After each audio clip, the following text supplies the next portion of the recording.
Good morning dear students. आज हम पढ़ेंगे मैकेनिज्म ऑफ ब्रीदिंग। ब्रीदिंग कैसे होता है, ठीक है। मतलब ब्रीदिंग के कितने स्टेजेस हैं, ठीक है। तो जो हम मतलब एयर जो है एटमॉस्फेयर से, जो एटमॉस्फेरिक एयर है वो हम कैसे अंदर लेते हैं, और हमारा जो बॉडी का जो कार्बन डाइऑक्साइड है जो बॉडी सेल्स या टिश्यूज प्रोड्यूस करते हैं उनको कैसे बाहर निकलते हैं। इंस्पायरेशन और एक्सपायरेशन कैसे होता है, उसमें कौन कौन से हमारे बॉडी पार्ट्स इवॉल्व होता है, ठीक है। कौन कौन से मसल्स इवॉल्व होता है, ठीक है। इंस्पायरेशन और एक्सपायरेशन।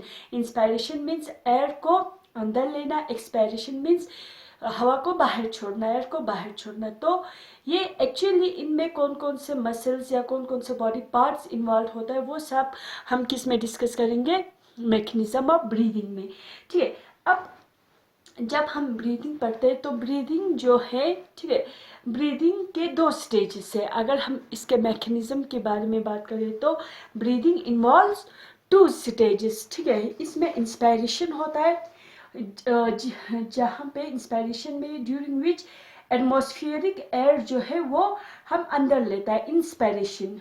और एक्सपायरेशन, सेकंड स्टेज क्या है, एक्सपायरेशन। एक्सपायरेशन के टाइम पे अल्विलर एयर जो है रिलीज आउट करते हैं, बाहर हम एटमॉस्फेयर में निकाल देते हैं, ठीक है। इंस्पायरेशन मीन्स एयर को अंदर लेना, ठीक है। एक्सपायरेशन मीन्स बॉडी से एयर को बाहर छोड़ना। तो इसमें ब्रीदिंग में कितने स्टेजेस इवॉल्व होता है, टू स्टेज इवॉल्व होता है। ब्रीदिंग इन्वॉल्व्स टू स्टेजेस, ठीक है। एक है इंस्पायरेशन, एक है एक्सपायरेशन। इंस्पायरेशन के टाइम क्या होता है, during which atmospheric air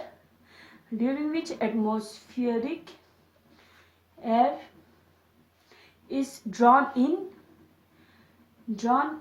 and expiration के टाइम क्या होता है, एक्सपायरेशन के time during which alveolar air is released out,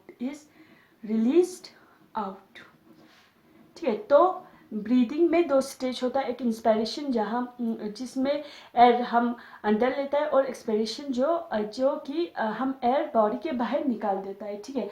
अब जो एयर की मूवमेंट है into and out of the lungs, ठीक है, वो कैसे होता है। देखो, एयर का जो मूवमेंट है हमारे लंग्स के अंदर या बाहर, ठीक है, वो एक्चुअली प्रेशर ग्रेडियंट की वजह से होता है between the lungs and the atmosphere. The movement of air into and out of the lungs is carried out by creating a pressure gradient between the lungs and the atmosphere, ठीक है। तो अगर lungs के अंदर, ठीक है, simple अगर हम प्रेशर ग्रेडियंट कैसे डिफाइन करेंगे, देखो, प्रेशर ग्रेडियंट मीन्स मतलब एयर अंदर बॉडी के अंदर जाना और बॉडी से बाहर एयर कब निकालते हैं वो एक्चुअली डिपेंड होता है प्रेशर ग्रेडियंट पे, ठीक है, प्रेशर पे, एयर के प्रेशर पे। एयर प्रेशर ग्रेडियंट किस और किस के बीच में, लंग्स और एटमॉस्फेयर के बीच में।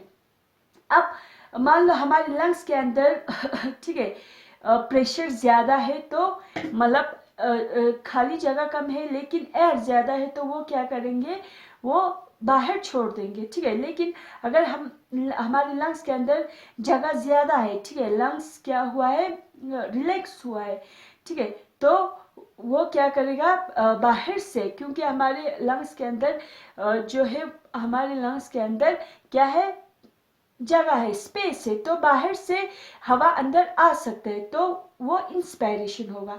प्रेशर ग्रेडियंट पे डिपेंड होता है between the lungs and the atmosphere, so movement of air depends on, ठीक है। तो हम लिख सकते हैं movement of air into and out of the lungs is carried out by creating a pressure gradient between the lungs and the atmosphere, अगर atmosphere में pressure ज्यादा है तो क्या होगा, इंस्पायरेशन होगा कि एक्सपायरेशन होगा, या लंग्स के अंदर अगर प्रेशर ज्यादा है तो इंस्पायरेशन होगा या एक्सपायरेशन होगा, वही हमें मतलब ये डिपेंड होता है कि एयर कहाँ से कहाँ मूव करेगा, लंग्स से एटमॉस्फेयर में मूव करेगा या एटमॉस्फेयर से लंग्स में मूव करेगा, वो डिपेंड करता है प्रेशर ग्रेडियंट पे बिटवीन लंग्स एंड एटमॉस्फेयर। ठीक है, लंग्स और एटमॉस्फेयर के प्रेशर पे ही डिपेंड करेगा, एयर प्रेशर पे ही डिपेंड करेगा। ठीक है, तो इंस्पायरेशन के टाइम, इंस्पायरेशन मीन जहाँ पे हम क्या करते हैं, एटमॉस्फेरिक एयर को हमारे बॉडी के अंदर ले लेता है, ठीक है, लंग्स में ले लेता है। ठीक है, इंस्पायरेशन के टाइम क्या होता है, inspiration can occur if the pressure within the lungs is less than the atmospheric pressure. ठीक है, ठीक है, इंस्पायरेशन तब होगा, ठीक है, इंस्पायरेशन तब होगा, मतलब एयर हमारे एटमॉस्फेयर से बॉडी के अंदर तब जाएगा जब हमारे लंग्स के अंदर प्रेशर कम होगा as compare to atmospheric pressure. तो लंग्स के अंदर प्रेशर कम है, लंग्स के अंदर मान लो एयर कम है तो ऑब्वियसली एटमॉस्फेरिक प्रेशर में ज्यादा होगा, तो एटमॉस्फेरिक प्रेशर में ज्यादा होने की वजह से air high concentration to low concentration move करेगा। ठीक है, तो एटमॉस्फेयर में एयर ज्यादा होने की वजह से और लंग्स में कम होने की वजह से एयर जो है एटमॉस्फेयर से कहाँ पे आ जाएगा, हमारे लंग्स के अंदर आ जाएगा। ठीक है, ठीक है, और जब लंग्स में प्रेशर ज्यादा होगा, एयर ज्यादा होगा तो, और एटमॉस्फेयर में एयर कम होगा तो हमारे लंग्स से बाहर चला जाएगा एटमॉस्फेयर में, तो वो हो गया एक्सपायरेशन। तो inspiration can occur if the pressure within the lungs is less than the atmospheric pressure. ठीक है, और similarly expiration takes place when the intrapulmonary pressure is higher than, intrapulmonary pressure means lungs का pressure, lungs pressure is higher than the atmospheric pressure. तो हम यहाँ पे लिख सकते हैं inspiration can occur if the pressure within the lungs is less than the atmospheric pressure,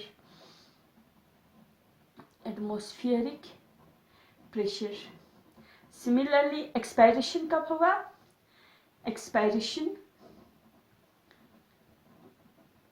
takes place when the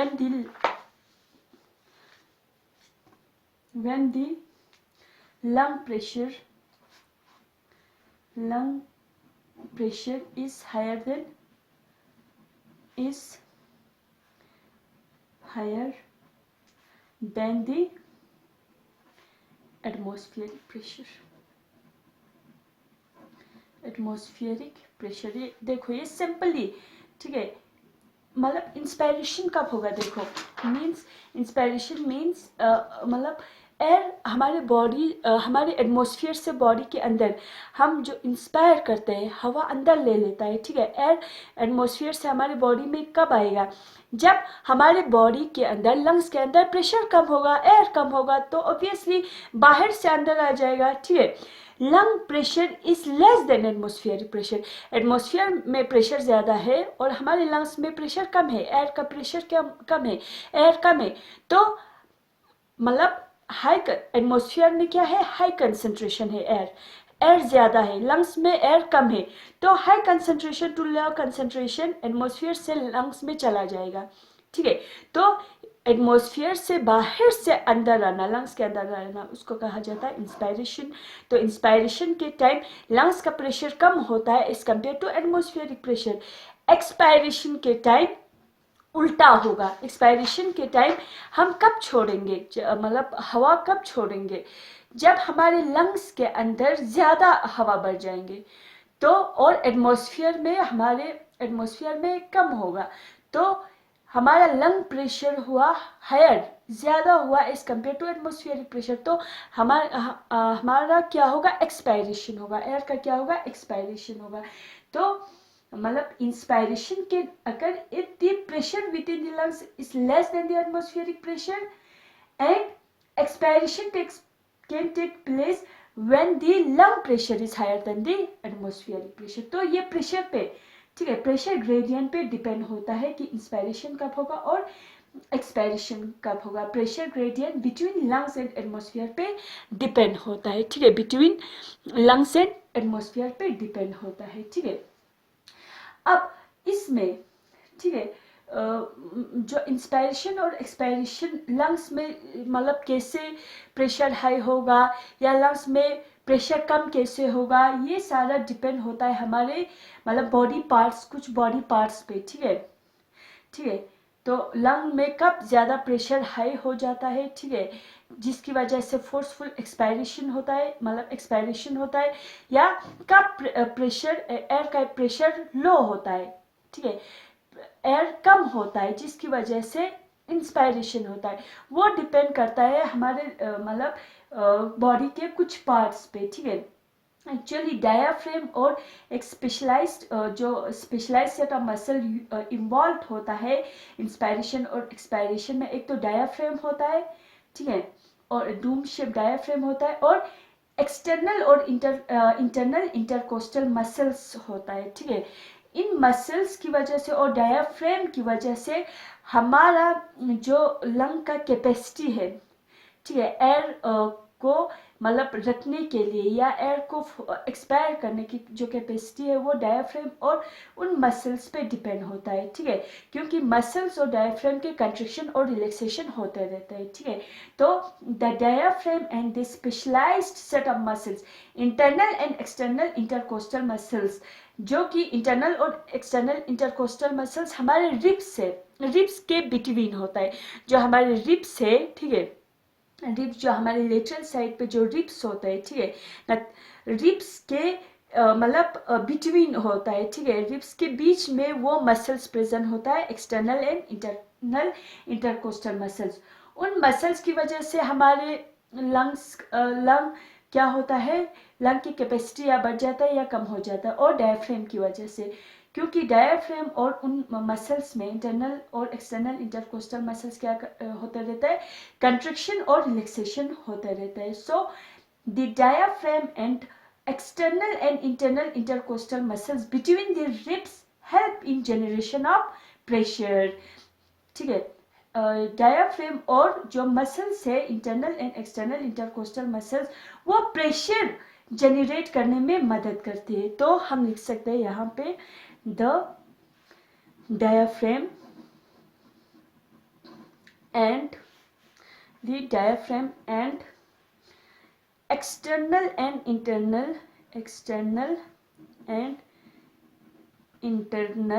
intercostal muscle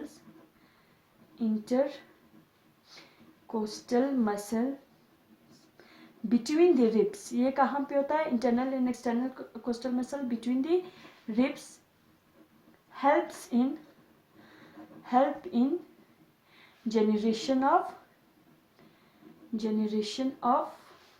pressure gradients। मैं diagram बना के भी समझाऊंगी, ठीक है। जो हमारा लंग्स का प्रेशर है, ठीक है, प्रेशर ग्रेडियंट है, हवा ज़्यादा होगा कि कम होगा, वो मतलब उसमें कौन से बॉडी पार्ट्स इवॉल्व होता है, एक हमारा डायफ्रेम होता है और एक होता है हमारे रिब्स के मसल्स, रिब्स के जो एक्सटर्नल और इंटरनल इंटरकोस्टल मसल्स है रिब्स के, वो यूज होता है, ठीक है। तो the diaphragm and internal and external intercostal muscles between the ribs helps in generation of pressure gradient, ठीक है।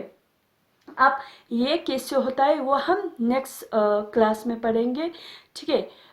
इसका पूरा डायग्राम बना के कि कैसे हमारा जो डायफ्रेम और इंटरनल और एक्सटर्नल इंटरकोस्टल मसल से वो कैसे मतलब वो कंट्रैक्ट होने से क्या होता है, रिलैक्स होने की वजह से क्या होता है, प्रेशर ग्रेडियंट में क्या डिफरेंसेस आता है, वो सब हम नेक्स्ट क्लास में पार्ट सेकंड जो आएगा मैकेनिज्म ऑफ ब्रीदिंग, ठीक है, उसमें हम पढ़ेंगे। Thank you very much.